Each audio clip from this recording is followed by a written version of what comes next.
माननीय श्री सुभाष चन्द्र नेमवाङ,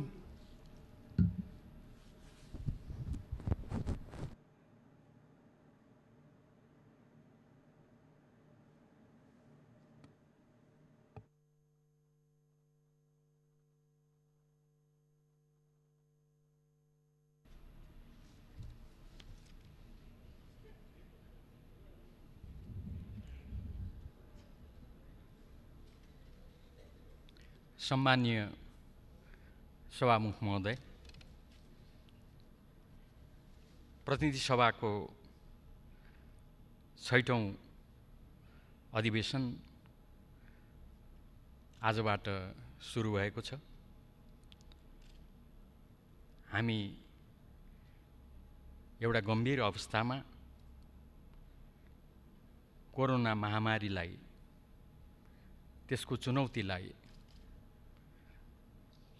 सामना गरिरहेको अवस्थामा हामी यो अधिवेशन सुरुवात गरिरहेका छौँ। तर खुसीको कुरा, कोरोना विरुद्धको यो लडाईँमा सिङ्गो देश एकजुट छ। अहिले भर्खरै प्रमुख प्रतिपक्षका आदरणीय नेताले आफ्ना कुराहरू राखेर गइसक्नु भएको छ। यो साझा विषय,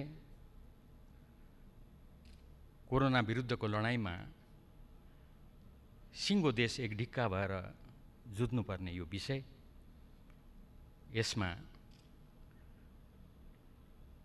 अहिले भर्खरै बोल्ने क्रममा पनि उहाँले जुन ऐक्यबद्धता जनाउनु भएको छ, यसको लागि सबभन्दा पहिले म प्रमुख प्रतिपक्ष लगायत सम्पूर्ण प्रतिपक्षी मित्रहरूलाई हाम्रो तर्फबाट धन्यवाद दिन चाहन्छु।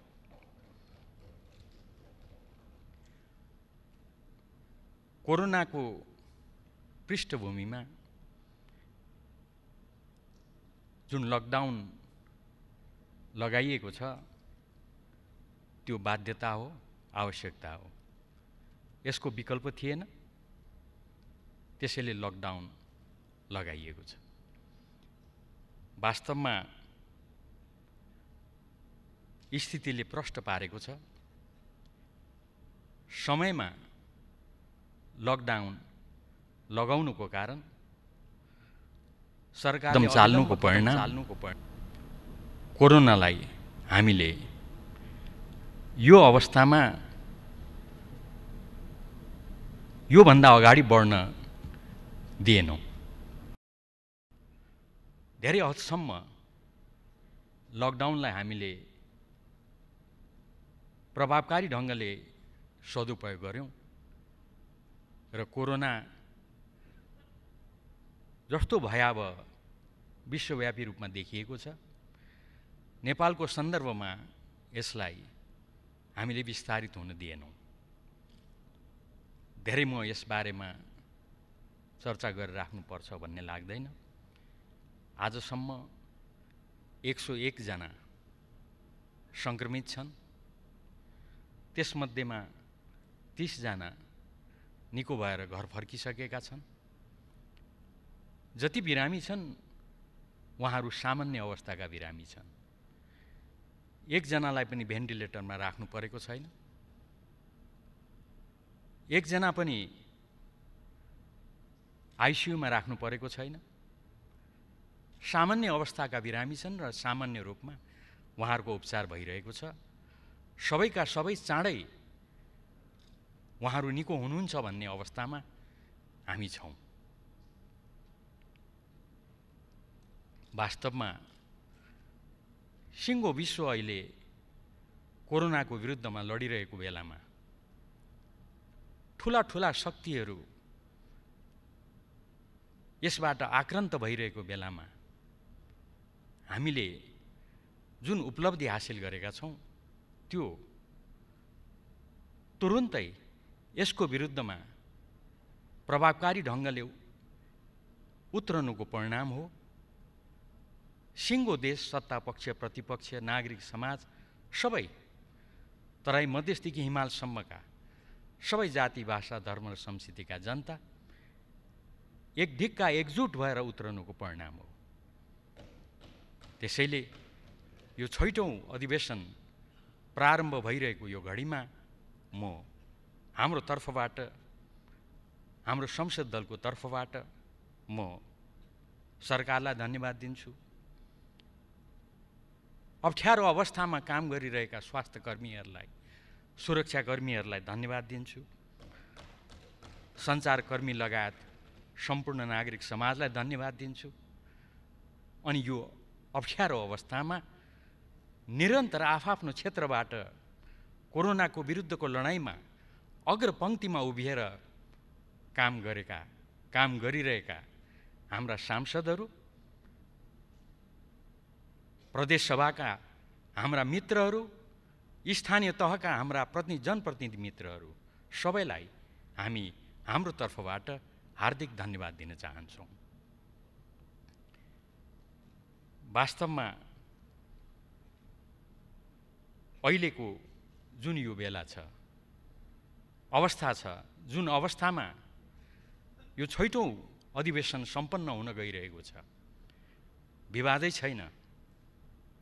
कोरोना नै सबैभन्दा मुख्य हाम्रो विषय रहन्छ। यो अधिवेशनले त्यसलाई सम्बोधन गर्नु छ। कोरोनाको विरुद्धको लडाइँलाई प्रभावकारी ढङ्गले अझै सञ्चालन गर्नको लागि एउटा आधार तयार गर्नु छ। यसले जति क्षति पुर्याएको छ त्यसका विविध पक्षको सन्दर्भमा, यसले त्यसलाई सम्बोधन गर्ने सन्दर्भमा यसले राम्रो आधारहरू तयार गर्दै अगाडि बढ्नु छ र यस कार्यमा विवादै छैन। यस संसदका सम्पूर्ण राजनीतिक दलहरू एक ठाउँमा उभिनुहुन्छ भन्ने कुरामा विवाद छैन। त्यसको लागि म आग्रह गर्न चाहन्छु।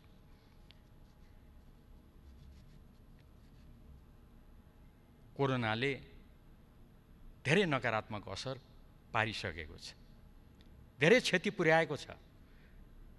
हामीले यो अधिवेशनबाट काम गरिरहँदा त्यसका ती नकारात्मक असरलाई हामीले सम्बोधन गर्नेतर्फ ध्यान दिनु नै पर्नेछ, ध्यान दिन्छौँ नै।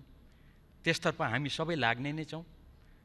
त्यसै सिलसिलामा हाम्रा प्री बजेट छलफलहरू, नीति तथा कार्यक्रमहरू, बजेट सम्बन्धी छलफलहरू, यसलाई हामीले गम्भीरतापूर्वक अगाडि बढाउँछौँ र निष्कर्षमा पुग्छौँ भन्ने कुरामा विवादै छैन। म अरू धेरै चर्चा गर्न चाहन्न। अरू योदेखि बाहेकका अरू थुप्रै कामहरू छन्, तर प्राथमिकता त कोरोना नै हो, यसमा विवाद छैन। तर प्राथमिकता त्यो हुँदाहुँदै पनि विगतका अधिवेशनहरूमा संसदमा विचाराधीन, समितिमा विचाराधीन रहेका कतिपय विधेयकहरू यसपटक हाम्रो प्राथमिकता कोरोना हुँदाहुँदै पनि ती विधेयकहरूलाई टुङ्गोमा पुर्याउनु छ। अध्यादेश सम्बन्धी विधेयक जुन आजै यहाँ पहिलो बैठकमा प्रस्तुत भएको छ, केही अध्यादेशहरू खारेज भएका छन्। त्यो अध्यादेश खारेज भएको कारणले त्यसले जुन कानुनी व्यवस्थालाई संशोधन गरेको थियो, त्यो संशोधन गरिएको कानुनी व्यवस्थालाई फेरि जगाएर यथावत गर्नुपर्ने अवस्था छ। यस सम्बन्धमा काम गर्नु छ। यस बारेमा अघि नै सम्बन्धित मन्त्रीजीहरूले आफ्नो प्रस्ताव पेश गरिसक्नु भएको अवस्था छ। योदेखि बाहेक अन्य विषयहरू पनि छन्। उदाहरणको लागि यो देशमा हामीले संविधान निर्माण गरेर संविधानलाई कार्यान्वयन गर्ने सन्दर्भमा महत्त्वपूर्ण कार्यहरू त गरेका नै छौँ। अझै केही कामहरू बाँकी छन्। त्यसमध्येमा शान्ति प्रक्रिया सम्बन्धी काम जुन हामीले महत्त्वपूर्ण रूपमा यहाँसम्म ल्याइ पुर्यायौँ। यसै संसदका राजनीतिक दलहरूका नेताहरूले शान्ति प्रक्रियालाई यो ठाउँसम्म ल्याइ पुर्याउनु भयो। त्यसलाई अन्तिम टुङ्गोमा पुर्याउनको लागि अलिकति काम बाँकी छ। त्यो भनेको शान्ति प्रक्रिया सम्बन्धी, सत्य निरूपण सम्बन्धी, बेपत्ता सम्बन्धी कानुनको निर्माण हो।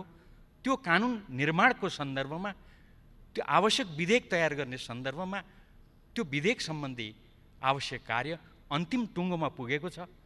मलाई जानकारी भएसम्म यही अधिवेशनबाट त्यसलाई हामी टुङ्गोमा लगाएर, टुङ्गोमा पुर्याएर शान्ति प्रक्रियालाई सफलतापूर्वक टुङ्गोमा पुर्याएको हामी यही अधिवेशनबाट घोषणा गर्न सक्छौँ भन्ने मलाई विश्वास छ। त्यही विश्वास म यहाँ व्यक्त गर्न चाहन्छु। वास्तवमा थुप्रै कुराहरू अहिले भर्खरै अधिवेशन सुरुवात हुन गइरहेको सन्दर्भमा उठ्नलाई मैले स्वाभाविक रूपमा लिएको छु सभामुख महोदय। त्यसको बारेमा पनि हामी अधिवेशनमा छलफल गर्नेछौँ, बैठकहरूमा छलफल गर्नेछौँ र त्यो सन्दर्भमा हामी एउटा राम्रो निष्कर्षमा पुग्नेछौँ। मैले अघि नै छोटकरीमा भने कोरोनाले धेरै प्रभाव पारेको छ। श्रमिकहरूलाई, विद्यार्थीहरूलाई धेरै क्षेत्रमा त्यसले प्रभाव पारेको छ। अहिले गम्भीर प्रयासहरू भइरहेका छन्।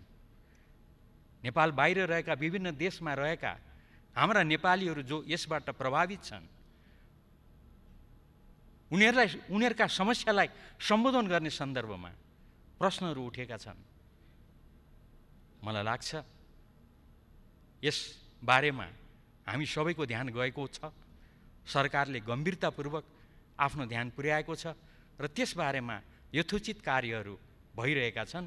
यही अधिवेशनका सन्दर्भमा त्यसबारेका सकारात्मक परिणामहरू हामी देख्न पाउनेछौँ भन्ने पनि मेरो विश्वास छ। त्यही विश्वास म यहाँ व्यक्त गर्न चाहन्छु। सांसदको अपहरणको कुरा विवादै छैन। कुनै पनि नाममा यस्ता खालका कामहरू हुनु हुँदैन। तर भएको के हो, यथार्थ के हो, त्यस सम्बन्धी कुराहरू पनि यही संसद चल्दैको अवस्थामा यथार्थ कुरा आउँछ भन्ने मलाई विश्वास छ। हामी कुनै प्रकारका आपराधिक कार्यहरूको पक्षमा छैनौँ। यो कुरा म प्रष्ट शब्दमा भन्न चाहन्छु, यो कुरा राख्न चाहन्छु र म दोहोऱ्याउन चाहन्छु सभामुख महोदय, हाम्रो दल जसले संविधान निर्माणको सन्दर्भमा नेतृत्वदायी भूमिका निर्वाह गर्यो, संविधान जारी गर्यो, संविधान जारी गरिसके पछाडि कार्यान्वयनको चरणमा हामी यहाँसम्म आइपुगेका छौँ। त्यो संविधान देश र जनताको हितमा, देश र जनताको पक्षमा त्यसलाई कार्यान्वयन गर्दै अगाडि बढ्नुपर्छ। यसको लागि सिङ्गो देश, सबै राजनीतिक दलहरू एक ठाउँमा उभिनुपर्छ। यसको लागि हामी आवश्यक भूमिका निर्वाह गर्नको लागि तयार छौँ भन्ने कुरा पनि म यहाँ राख्न चाहन्छु। यति कुरा राखेर अहिले हामी एउटा अप्ठ्यारो, चुनौतीपूर्ण अवस्थामा रहेको हुनाले यस सन्दर्भमा हामी सबै एक ठाउँमा उभिएर यो समस्यालाई सम्बोधन गर्ने सन्दर्भमा हामी अझै पनि एकजुट भएर अगाडि जानुपर्ने अवस्था रहेको तर्फ सभामुख महोदय विनम्रतापूर्वक म आग्रह गर्दै त्यसतर्फ एकजुट भएर अगाडि बढ्न सकौँ। यो अधिवेशनले एउटा राम्रो निष्कर्षमा हामीलाई पुर्याउन सकोस् र निश्चय पनि थप्न चाहन्छु, देशलाई जवाबदेहिता र पारदर्शिताको टुङ्गोमा निष्कर्षमा पुर्याउन यो अधिवेशनले महत्त्वपूर्ण भूमिका निर्वाह गर्न सकोस्। यसमा हाम्रो भूमिका रहन्छ, हाम्रो सहयोग रहन्छ। यति कुरा आग्रह गर्दै म बिदा चाहन्छु। हवस् त, धन्यवाद, नमस्कार। माननीय